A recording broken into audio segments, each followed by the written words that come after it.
Lezigezi indaba zo-1KZNTV oyifundela usamukeliso kaNqulunga ngikubingelele mbukeli nazi-ke ihamba phambili usuku namhlanje. AbaseClermont bakhala ngobudedengu boweTheku kuhlolwe Esabadala igama lakhe kanti kudingidwe ngemfucuza zemvoti.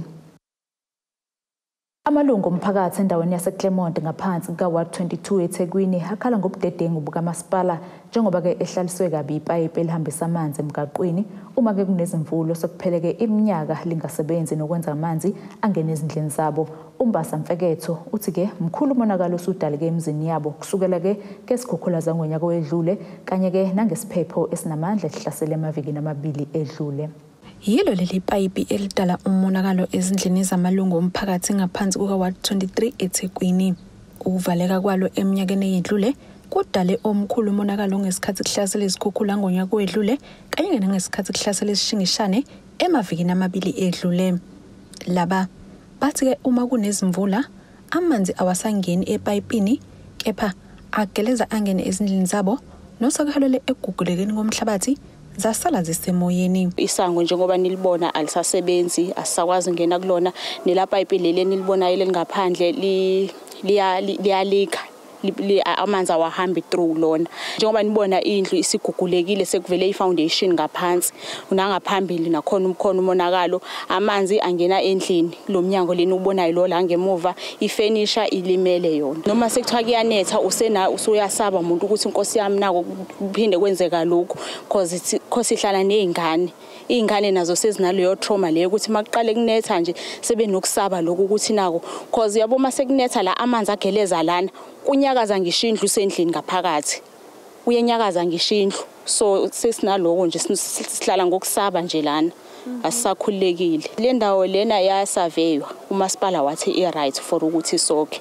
inkinga amapipe la ahamba ngaphakathi egcekeni amapipe la kamasipala iwona ayenza umonakalo ngendlela engibona ngayo thina akekho umuntu osithatha serious asithatha serious thina kule ndawo lena cause bayafika na last year kufike umongameli sasinethemba ukuthi hayi mhlawumbe uzokuzoza nala phezulu azobona ukuthi kwenzakaleni lutho sikayikho futhi into esayithola emva kwalokho thina namanje kuzokhumuleka ukuthi ngonyaka owedlule le ndawo iyabasematheni ngesikhathi kuhlasela izikhukhula njengoba ke amanzi ayehluleka ukungena kuleli payipi aholela ekutheni kubhidlike indlu yesonto nokwaholela ekudluleni emhlabeni kwabantu ababalelwa kwabane kanti nomengameli wakulelo Cyril Ramaphosa wasifikela mathupha ukuzobona umonakalo owabe usudalekile.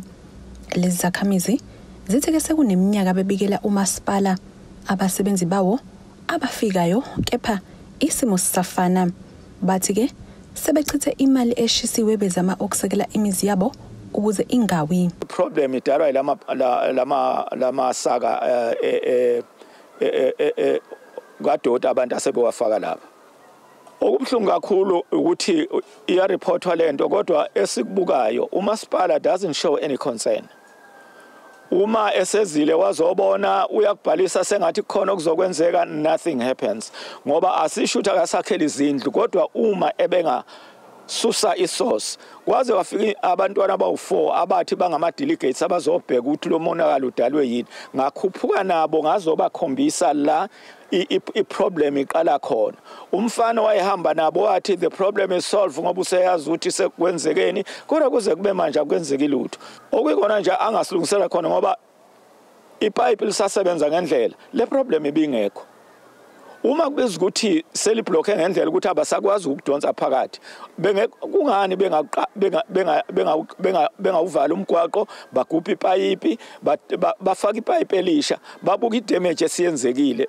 Inkinga yengqalazinda emphakathini ngaphansi kwalo masipala igqame kakhulu ngemuva kwezikhukhula kanti umphakathi ubusoloke ngokwakha imizi ezindaweni ezingekho esimeni. Ikhansela kule ndawo livumele ukuthi le nkinga bayayazi kanti baphezulu kwezicelo zokuba ilungiswe. Sisinangabe befika abantu bakamasipala bafika ngoba sisuke sina siye zabathinta basinikeza reference number then after that bese beyenza kube khona umuntu odedicatedwayo ukuthi nangu umsebenzi akahamba obheka ukuthi kwenze njani. Bafikile ke saya lapha yana uma sifika lapha yana wani kwakunamanzi avulekile kwakune pipe lamanzi nje amanzi aclean bafika balivala lelo payipi ipayipi elisele manje ipayipi elikhulu eliqhumile ngaphansi. Abatheke uma ngabe behamba bathi bazobuya bazolungisa lona. Ezintameni ze1KZNTV kube kuntombi khona Mvubu eThekwini. Umnyango wezokuthuthukiswa komphakathi KwaZulu-Natal uhambeleke endaweni yaseGamalakho ogwini lwaseNingizimu nesifundazwe KwaZulu-Natal ukuyohlola ibanga eselihanjiwe lomsebenzi wakhe kwekhala abantu abadala izibambeleni old age home. Inhloko yalo mnyango uNeliswe Vilakazi uthi ukwakhiwa kwalesakhiwo kuzolekelela kuncipha ukuhlukunyezwa abantu abadala njengoba bezoba nendawo ephephile ikakhulukazi ke kulaba asebesele bodwa emakhaya.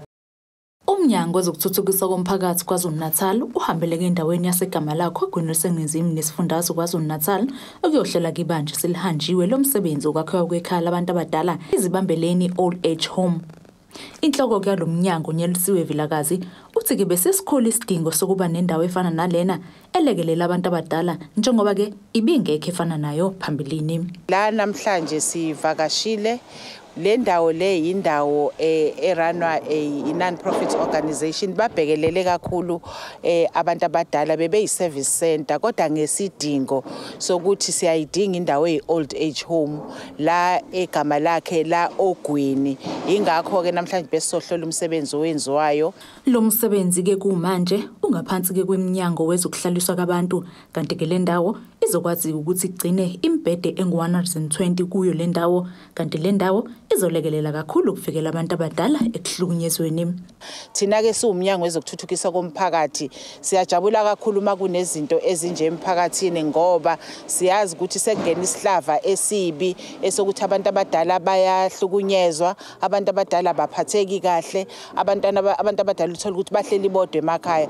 Manje makunesakhiwo esinje esiyikhala labantu abadala siyazi ukuthi abantu abadala basogwini nabala igama lakhe baphephile uma ngabe lesakhiwo nje sesiphelile. Uvilakazi uthi ke umnyango wezokuthuthukiswa komphakathi kuwumsebenzi wawo uqinisekisa ukuthi abantu abadala bayanakekelwa futhi bathuthukiswe ngezinsiza. Thina ke siwumnyango wezokuthuthukiswa komphakathi ngomthetho obhekelela abantu abadala Older Persons Act sine responsibility ukuthi sibanakekele sibaxhase futhi ukuze impilo zabo iqhubeke zephambili. Babe sebekhuthaza nezinhlelo ezilekelela abantu abadala ukuthi ke noma besendaweni yabo abantu abadala kodwa ke bakwazi ukuthi ke nabo babe nezinto abazenzayo. Noma ukhona la ekhaya labantu abadala kodwa si promote ama intergenerational programs ukuthi le ndawo noma i-old age home bafika abantu abasha endaweni bafike bazokwazi ukuthi basupport abantu abadala nabantu abadala babanike futhi indlela eyayiphambili enjengama life skills. Unobhala webhodi lezibambeleni old age home uthi ke uqala kwa project ukubona ke ukubiza ezikhongwane ezizimele kwalolu hlelo lapho abantu bebengakwazi ukufinyelela base ke besungula izibambeleni old age home ezikuyona ke zosiza umphakathi wasegama lakhe. Uma sibuka around ugu nezinye zeindawo sathola ukuthi abantu bakithi abanakekekile ngoba indawo ezikhona eziningi indawo ezingama private ezithukubiza ugcina bengakwazanga ukufikelela khona. Ubese bonke uxhasa abalitholile eminyangweni wezokuhlaliswa kwabantu kanye ke nowezokuthuthukiswa komphakathi neminye ubese ecela ukulekelelwa ngezimali njengoba kufike kweCovid-19 kubashaye kakhulu kanti ke nendawo abasebenzela kuyo umphakathi ongathatha entweni.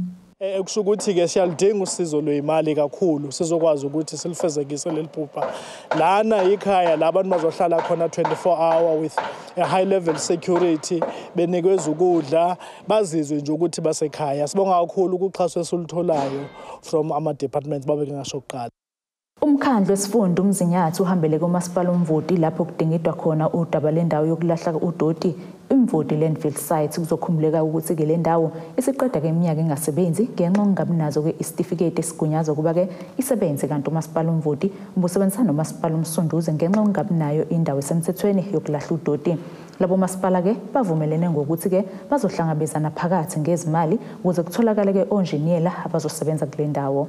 Umkhandlu wesifunda umzinyathi uhambela umasipala umvoti lapho bekudingidwa khona udaba lendawo yokulahla udoti umvoti landfill site osekuphela iminyaka engasebenzi ngenxa ongabi naso isitifiketi esigunyaza ukuthi isebenze.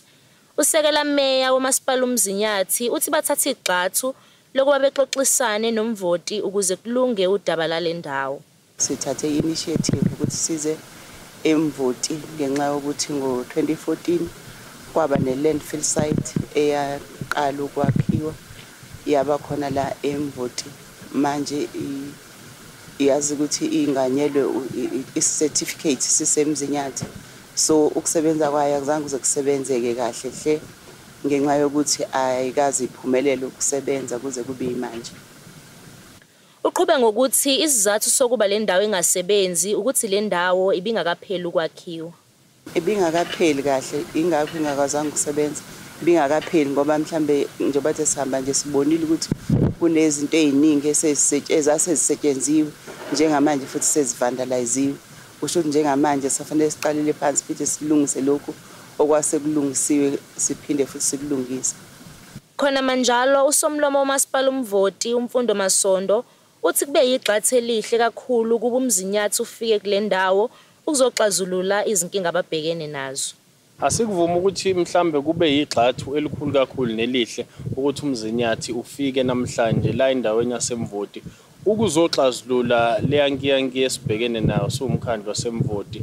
Okubaluleke kakhulu ke njengoba kwakuvunyelene nasekuqaleni ukuthi imali sizohlukaniselana phakathi ekutheni kutholakale onjiniyela abazosilekelela ekutholeni lesi certificate lesi esidingakalayo ngoba make sathola onjiniyela kwane certificate kuyaqala kuyavuleka konke okunye thina njengomkhandlu ophansi kuyomele ke sifake silungisele imigwaqo silekelele lana la sisusa ihlahla eseyimilile nokhula izibe siqale sihambe isebenze kuleya ndawo kodwa ke sizibonile nezinye ingqinamba njengokuthi indawo nje kakhulu isilinyaziwe ingcingo kubiwe ngazo ziyetshiwa ziyantshontshwa futhi kunanendawo ezingaphephile seyivulelekile so izinto esidinga ukuyilungisa ke lokho ngokubambisana futhi nakhona somkhandlu waseMvoti nasemzinyathi ukuthola ama security companies nama peace officers besipatrolele khona ngoba lento izosiza imkhandlu yombili.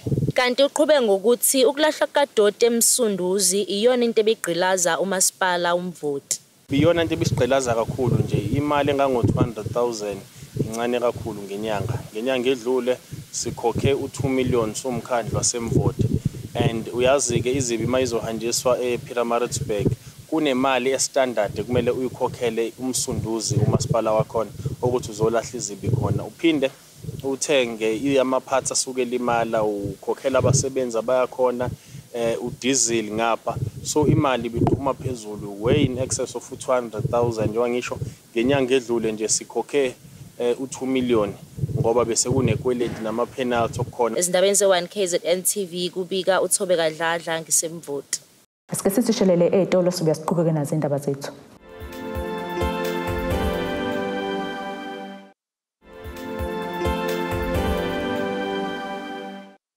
Asikwamukele ke mbukeli ubukela indaba ze1KZNTV nazi ke sithi izona ehamba phambili. AbaseClermont bakhala ngobudebdengu bowetheku kuhlolwe Esabadala igama lakhe kanti kudingidwe ngemfucuze eMvoti. Umpendulo Dlamini ongusosayensi uthi abantu ke kumele bayiqikelele indawo abakha kuyona imizi yabo ukuze ke kuzonciphisa izigameko zokulimala nokuba ke izisulu uma kunesiphetho nemvula enamandla. uDlamini sho lokhu ke kuyingxoxo ekhethekile nezikule zindaba kulandela ke isiphepho esikhahlameze imizi yabantu eNanda naseMayville kwathi ke abantu abayishakalombili balahlekelwa ngemphefumulo kanti oyedwa akakatholakali. Ngokososayensi bayachitha yokuthi mangabe ekuhlasele isiphepho esinamandla soyesamisana nemvula njengesimo esenzeke eThekwini eNanda kusuka kuyinyoka. Abakuvezayo bathi kusuka kukhona izinto eziseke zenzeka mayelana nokushintsha kwemoya ukusuka emhlabathini kuya emoyeni bese kufika nakhona emafini. Into eyenzekile laphayana eThekwini was ukuthi ama conditions akhona in the local area eNanda were conducive ukuthi kwenzeke lesasiphepho esenzeka. For example, into le ethoya bakhona, a lot of people call it a tornado, but according to South African Weather Services, we classify lesa storm not as a tornado but as inland sprout due to indlela eyakheka ngaso. So akusona istorm esiqala emafini sehle njenge-tornado lesa asaqala from the ground sanyuka but sasebenzisa ama-conditions that were present at the time njengoba kwakhona imvula ukuthi sizinike amandla because sizifida ngamandla nange moisture ekhona, and iTheku indawo ehumid kakhulu. So as soon as ama conditions anjeyana eqala ayakwazi ukuthi afide le low pressure system igcine isiphepho or ibe isiphepho esicishe sibe sikhulu esilimaza infrastructure and everything. uDlamini uthi umphakathi kumele uqikelele ukuthi izindawo wakha kuzona ziba nengqalasizinda efanele ukuze uzokwazi ukudlula amanzi angami ndawonye okugcina kwenza ukuthi izindlu zabo zigcwala amanzi phakathi. If istructure singekho strong kulula ukuthi mekufika ivunguvungu kufika ini kube lula ukuthi siphephuleke.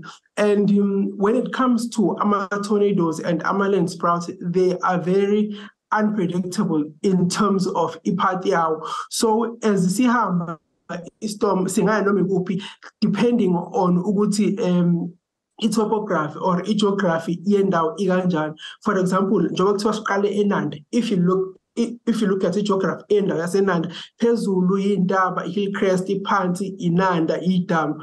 So obviously mebeqala istorm or isiphepho lapho ngeke sinyuke siye ngase hillcrest because isophelelwa amandla. Into soyenza sizozama ukusifida sihambe sigudle indaba njengoba sagudla inanda sathi kusondela nanga ko Phoenix kanje kube sengathi siya towards ilwandle. So it's very unpredictable ukuthi ikuphi la esomosha khona kakhulu, and even indawo esimosha kuyona is indawo encane localized, unlike a tornado or a hurricane osuke inkulu ikhukhule large sections of areas. Lokhu kwakhukhula indawo nje ezincane and ama-informal settlements kakhulu. Kutebogo Sibisi, wezindaba ze1KZNTV, kuchannel 261, ngiseThekwini. Ukhathazekile umphakathi waseNgubeve eMsinga othi-ke sekuphele iminyaka engaphezu kwe-10 kungaphelile ukwakhiwa kwebloho emfuleni iNgubevu. Lo mphakathi uveze ukuthi-ke kunzima njengoba kuphoqeleka ukuba-ke udlule emanzini ngezimoto, kanti-ke nezingane zesikole ziyaphoqeleka ukuba-ke zilove esikoleni uma imfula ugcwele. Lo mphakathi unxusa ukuba kumnyango wezokuthutha ukuba-ke ulusukumele lolu daba njengoba ziningi izingqinamba ezifika nokungaqedwa kwaleli bloho. Uzwakalisa ukukhathazeka umphakathi waseNgubevu eMsinga othi sekuphela iminyaka engaphezu kwe-10 kungaphelile ukwakhiwa kwebloho elisemfuleni iNgubevu. Ikhansela lakule ndawo uThokozani Sokhela uthi leli bloho lakhiwa ngo-2013 kanti seliqala ukumuka. Ngesimo kwesibhekene naso malana nendaba yebridge eliwela iNgubevu umfula.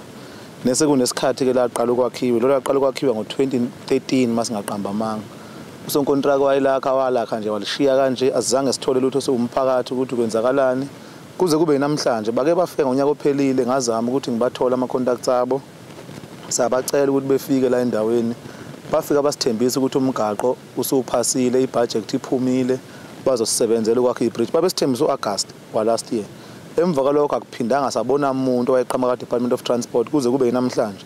Okubhlungu kakhulu leli bridge kuyimanje liyamuka sekuqala ukuvela ipiling ngaphansi lokukhombisa ukuthi kwalona lisekho esimweni sokuthi liqhubeke. Kanti elinye lamalungu omphakathi liveza ukuthi inkinga iba khona kakhulu ehlobo.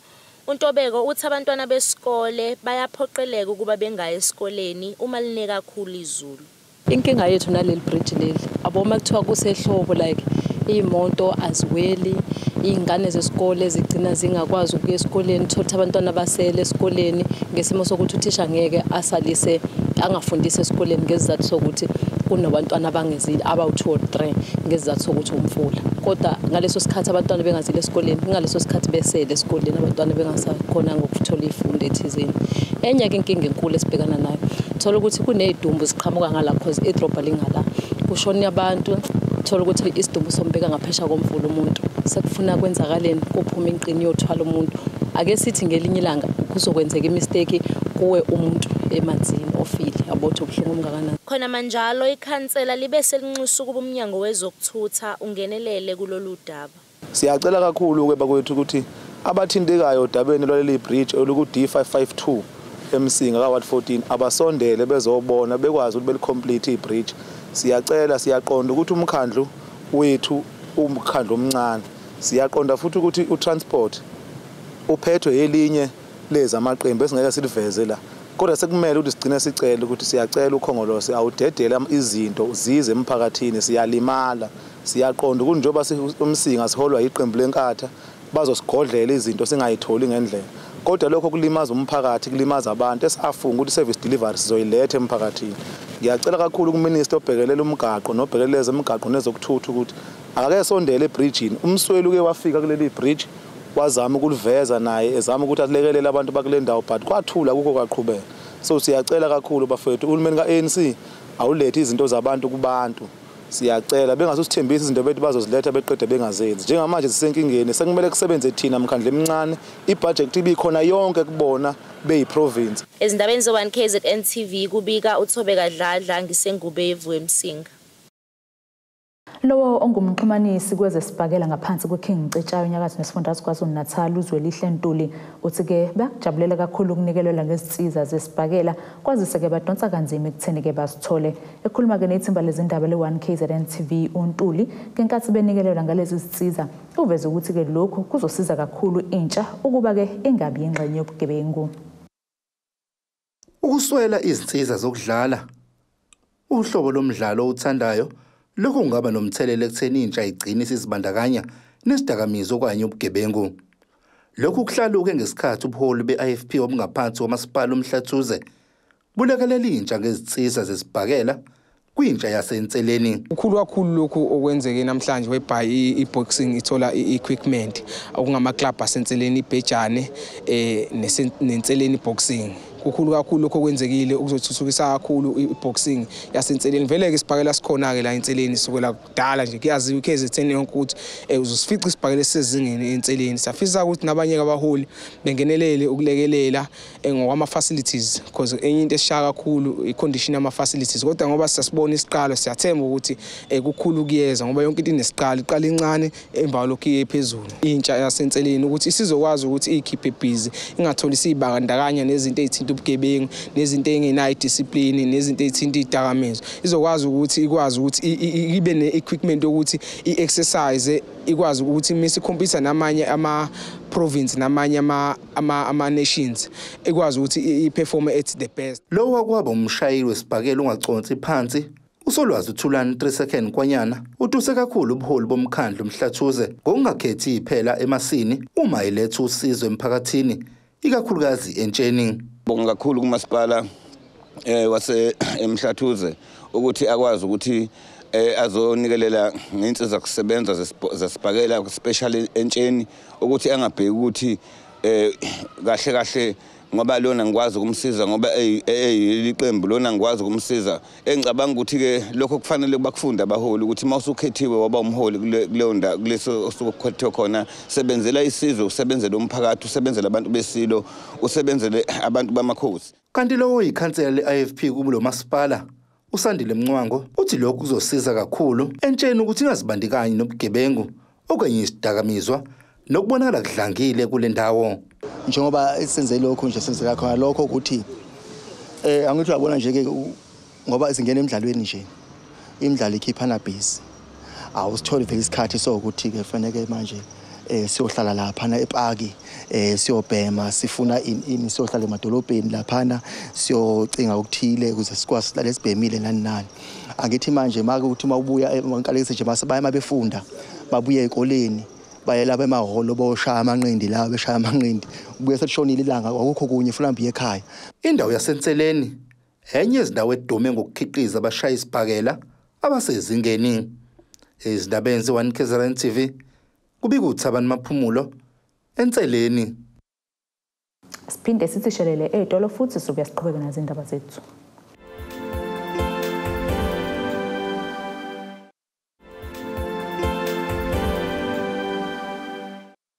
Asiphinde sikwamukele ke mbukeli usabukele zona indaba ze1KZNTV nazi ke besithi zona ihamba phambili. AbaseClermont bakhala ngobudedengu bowetheku kuhlolwe Esabadala igama lakhe kanti kudingidwe ngemfucuze emvoti. Ake sibheke ke engosini yezomnotho.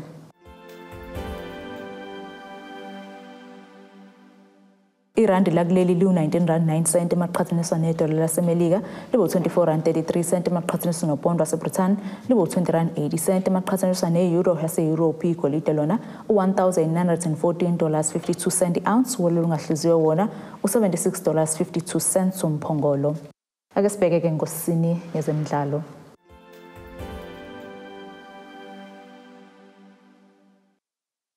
Iqembu lesiGamagebhulu Orlando Pirates selimemezele kuyelula ngeminyaka emibili inkontileka yomdlalo waleli qembu uVincent Pule.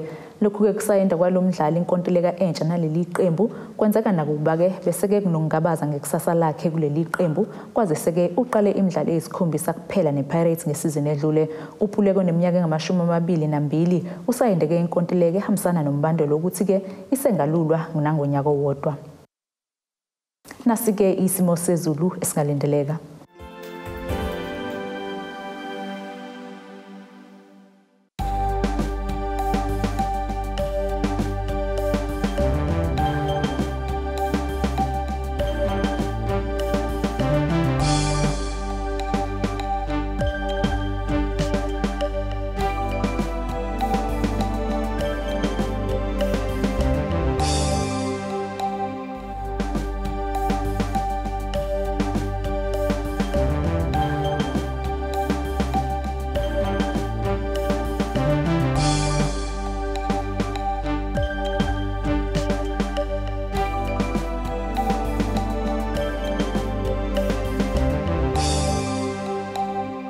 Mbukeli-ke ziyaguqa bese kuphathele zona osukwini namhlanje.